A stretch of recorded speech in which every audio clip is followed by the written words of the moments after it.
I need to be in control. I've never had control. I love to pretend I'm in control. I love the lie. I love the chase. Like, I don't know, the need, and then I also love relinquishing control. And SZA is probably the best thing to happen to R&B in the last 10 years. I think she's honestly one of the best things to happen to music, period, in the last 10 years. She's insanely talented. This woman has worked with Beyonce, Nicki Minaj, Rihanna, Justin Timberlake. The list goes on and on. She has insane crossover appeal. She's just as comfortable on a song with Maroon 5 as she is on a song with Kendrick Lamar. I credit acts like her, Summer Walker, and Ari Lennox with helping to bring R&B back to the forefront of music after the EDM boom of the early 2010s and the rap takeover just after that. I know so many people who typically don't even listen to R&B who love at least one or two SZA songs. I honestly don't think she gets enough praise for her artistry. With her long-awaited second album, S.O.S, finally coming out this week, I decided to revisit her debut album, Ctrl. Ctrl was the first time I'd ever heard SZA's work. It was summer of 2017 and she owned every minute of it. I love albums. More than that, I love albums that feel like a story. Albums that feel like you're reading a diary. Ctrl feels like a confessional. It has such a mellow vibe to it. I'd never heard a SZA song before hearing it, and after my first listen all those years ago, I was immediately hooked. It topped my list of favorite albums of 2017 easily. SZA was what R&B needed for so long. One thing about Ctrl that was so refreshing was just how frank and raw and honest and how much of herself SZA is on this album. I always said this album was made for those of us in our 20s. Any 20-something, no pun intended, can attest to just how much of a weird place one's 20s can be. Yeah, teenage years are awkward and everybody talks about that, but no one seems to talk about our 20s. You're an adult and expected to know everything that an adult should know about the world and life and love. But for most of us, all of that was relatively new to us despite our adulthood. Your 20s is you being dropped into the ocean and being expected to kind of teach yourself to swim in a sense. SZA exudes a certain kind of vulnerability on this album that is oddly comforting. We've all felt that loss of control in life. It's a really terrifying feeling. It's exhausting, it's disheartening, it's infuriating, it's disorienting, it's a lot of things. But listening to this album, I felt like I wasn't alone in whatever struggle I was dealing with.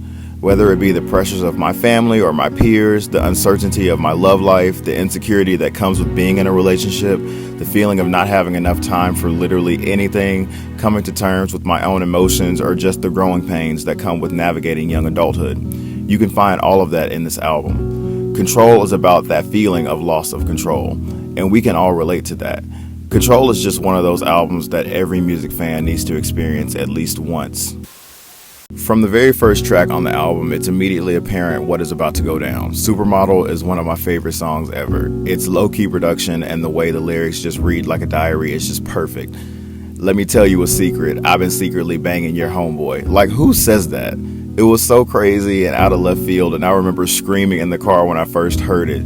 Just the level of bluntness and honesty on this album is just beyond anything. I hadn't heard anything like that since Jill Scott or Erykah Badu. It really was the perfect opening to this album. Love Galore is one of the best R&B songs of the last 10 years. Described as a trap ballad, I'd argue it's one of the best of this century. It's just that good. It's infectious. It's one of my favorite songs ever. It was playing everywhere back in 2017. You couldn't escape it.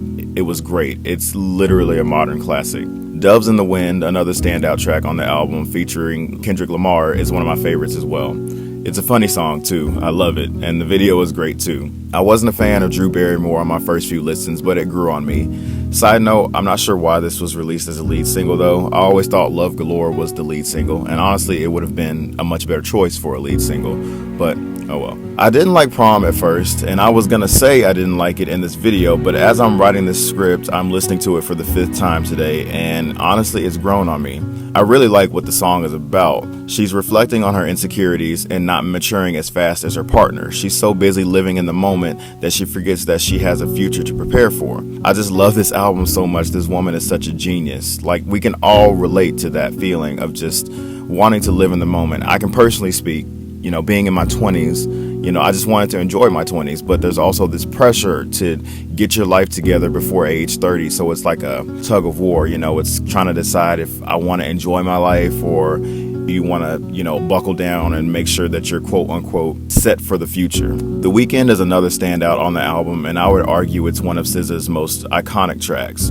Its subject matter could be considered a little, to some, sharing a partner with someone else, but I think it perfectly captures that feeling of being so recklessly in love and caught up in lust that you'll do anything to be with that person, even if it means sharing them with someone else. Go Gina is one of my favorite songs on the album and another one of my favorite SZA songs ever. People don't talk about this one nearly enough. I think it's so underrated and it needs to be longer. I'm not a fan of the trend of short songs in R&B lately. Let's bring bridges back, people. First off, the title is a reference to the character from the 90s sitcom Martin. Gina was Martin's girlfriend, and the song talks about how if Gina didn't work so much, she'd have a better life. This is something that any 20-something can relate to. Notably, in the second verse, SZA talks about how she is free to do what she wants, implying that she was once like Gina, but not anymore. Also, SZA did a wonderful acoustic version of this song for Vivo, and I highly recommend checking that out. Garden Say It Like That is okay to me. I'm kind of indifferent to it. Broken Clocks is another one of my favorites. It's just such a great song and it's so relatable. Anything is Good, not one of my favorites, but it's still a good song. Wavy is yet another example of some of the best songs being relegated to mere interludes. James joined by Rihanna, I'm Looking at You. Normal Girl is one of those songs that perfectly represents what Control is all about.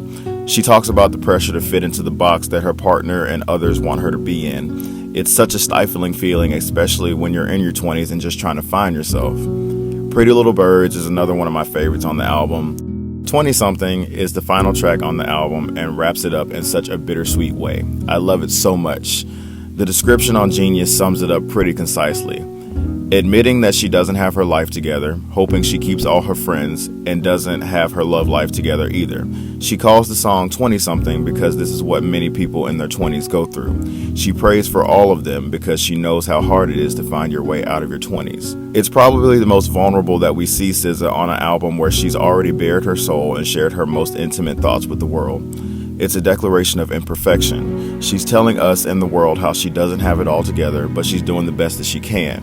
And we can all relate to this, even those of us who aren't in our 20s. We're all just doing the best we can to make it to the next milestone in life. We just want to be healthy, keep our loved ones close, and pray we make it to another day. The song has brought me to tears on more than one occasion, I will be completely honest. And something that I found out while researching for this video is that the instrumentation of 20-something is very similar to Supermodel. I highly recommend listening to both songs back to back. I absolutely live for this cohesion. It's so great and a detail that your average listener probably wouldn't pick up on.